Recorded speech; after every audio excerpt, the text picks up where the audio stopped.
Springtime in the backyard at the Wollenberg's house. That's my back porch. You can see we already filled the pool up there. And my old Brinkman, which is on its last leg, the door actually broke off, so I've ordered a new grill this year. This grill lasts me 10 years. I mean, if you get 10 years out of a grill, I think you're doing pretty good. And over here, you can see this is my orchard. Those trees have only been in for 3 years, and they were really tiny when we put them in, so we're finally just this year starting to get fruit off them. Actually, the fruit cocktail tree and the pear trees both had fruit last year. But the apple trees finally have apple blossoms this year, even though the apple trees got torn up by a deer the first year. And they lived, but they're a little bit behind in growth. So actually only one of them has some apple blossoms on it. The other one's still catching up. And you can see the apple blossoms as I come up here. I'll show one to you. There they are right there. I don't know if you can see that or not. Let me see if I can get a... there they are. See them there? Those will eventually turn into apples, and then bugs will eat them up and we won't get any.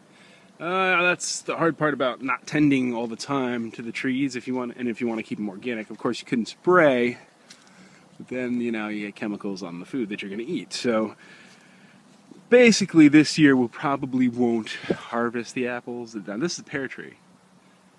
And you can't see them, but there's a whole bunch of pears up in here. Let's see if I can find one to show you. We probably will harvest these this year. These are a little bit more hardy. The apple trees don't do well against, see those pears right there? Against pests and things, but the pears do a little bit better. And here's the other one. We have 2 of each so that they pollinate, right? And this is called the fruit cocktail tree. It's been grafted with apricots, nectarines, and peaches, I think. Mostly apricots and nectarines coming in this year. A whole bunch of them. I don't know if you can see those. See them there? Nice. So that's exciting, and hopefully we'll get some of those this year too. Of course, we have a magnolia tree here, which does not bear any fruit. And I have nut trees coming in, and I'm going to put those in this year as well. Now these little guys right here, which they're kind of grown up and nasty. I have to pull the weeds around them, but if you can see right here, you probably can't see that, but this is a goji bush or tree.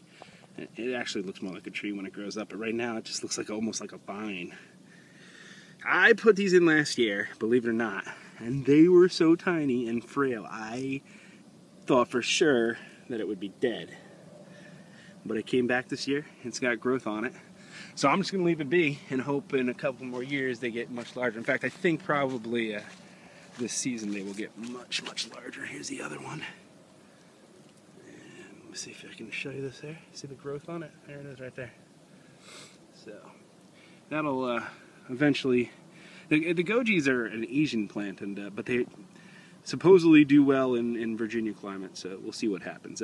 I got these from Gurney's online, and the plants were way smaller than I expected. I was a little disappointed in them, but hey, if they come in the next 3-4 years, that's fine. So there you go. And over here you can see I've already got my beds planted. There's the chicken house in the background. I'm going to show you a couple of the blueberry bushes I've got. This is a brand new addition this year. I couldn't pass this plant up. Look how big, I just bought this, and that's how big it was. That's blueberry. You can see I still have the tag on it. And this is actually one I planted last year, and it's so much smaller. So, look out for those big plants. It'll save a lot of time. This is actually a really healthy looking plant, though. It's doing quite well. And then, of course, there's the garden. I'm not going to get too close because, as you can see, this is a motion detection sprinkler that I have not turned off. So if a cat or a bird or something decides to go in one of my beds, motion detector sprinkler goes off and shoots them, and they run away. So that's cool, right? Here's a couple little tomato plants that I planted. These are grape tomatoes. And I plant the grapes up close to the patio here this year. Of course, I rotated, this bed didn't have tomatoes last year. Now it does this year. I rotate everything out. But I like having the grapes up close to the patio because my daughter just picks them right off the vine and eats them. There's going to be corn here. You can see I've already got a huge... That zucchini plant actually, that big one right there, I've got small ones next to it, you can probably see them. But that big one was growing out of my compost pile. It was growing right on top of the sucker. So I pulled it out of the compost and planted it. So that's probably going to be my best plant this year. And back there I'm going to have beans and peas, which are already sowed in the ground. And way in the back there, what do I have back there? Oh, I have pepper plants. And oh, there goes the sprinkler. I set it off. Ooh, all right, I moved out in time. Wow, see, that thing can be, I have it set pretty sensitive so that the cats get scared away. And then back there I also have some Swiss chard and something else planted. I can't remember what else. Something else. Alright, last but not least, I'll show you. It's my oldest blueberry bush. This guy is 3 years old. He's doing real good this year. You can see all these wonderful, wonderful buds that'll be blueberries soon enough. There's actually a bee right there pollinating. Yay, bees! Pretty cool, huh? And I already put some fresh dirt and a little bit of mulch around them this year. And this guy's actually the same year, but when we were doing some construction back here, getting the concrete put in, it got broke. So one of the main branches got broke off it, so it's a little behind. But boy, is it a healthy bush now. And again, you can see the many, many blossoms on it that will be blueberries not too long here. Here's the asparagus patch. When I come over here, you can see the asparagus. Interestingly enough, I have tomato plants growing out of my asparagus patch this year. That's because last year was only the second year for the asparagus, so I used the bed for one tomato plant and it ended up being the biggest tomato plant I've ever grown.